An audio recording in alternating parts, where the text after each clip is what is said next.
Assalamu alaikum. Wa alaikum assalam wa rahmatullahi wa barakatuh. My name is Sadiq. I am a student from Kolkata, India.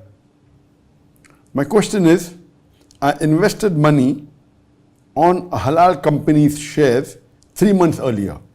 But recently I checked that the company has become haram because interest-bearing debt to total assets has exceeded to 43.75%, due to which the stock has become haram, but previously the stock was halal. What should I do? The question posed by Brother Sadiq that he invested in halal shares, and maybe he has knowledge about how to invest in stock which are Sharia compliant. And when he invested and when he bought these shares 3 months earlier, these shares were halal, but now when he checked up, he came to know that the interest-bearing ratio or the debt ratio has increased to more than 43.75%. So now it's become haram. What should he do?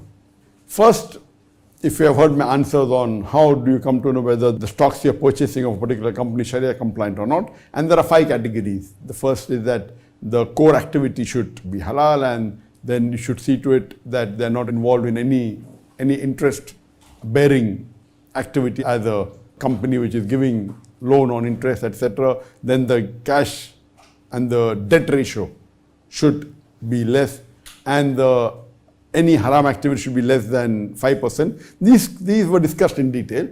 So the brother may have checked and he realized after 3 months that debt ratio has increased to more than 43%, and that makes the share haram. What should he do? He should immediately sell the share. Sell the share and invest in a halal share. But while investing, see to it that there are 2 types of Sharia compliant. One is that the company itself has a Sharia board, and it is Sharia compliant by nature. By nature means it has a board. So investing in Sharia compliant shares which has a Sharia board is the best.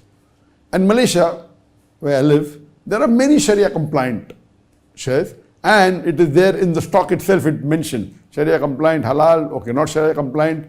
In India, there are very few which have a Sharia board, etc. Hardly any. But even if it doesn't have a Sharia board, it can be Sharia compliant by nature because it may not be a debt company, it may not be taking loans, the core activity may not be haram, it may be dealing with maybe pharmaceuticals. So by nature it can be. So some companies by nature, if they don't have a Sharia board also, it can remain halal, but some company can keep on changing, like the one you said. You invest in a company and that company has got involved into debt.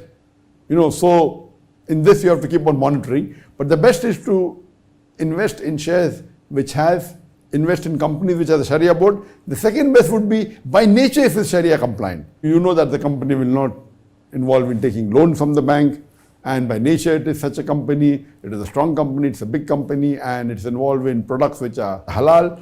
And then the third would be the company which may keep on changing. So it is preferable to avoid investing in companies which can change, because you have to keep on monitoring, and then if it's haram you'll have to sell it. So why let you invest even for a small period, whether it be a month or whether it be a week. So best is to involve in companies which have a Sharia board, as I mentioned. Second best is by nature if it's Sharia compliant.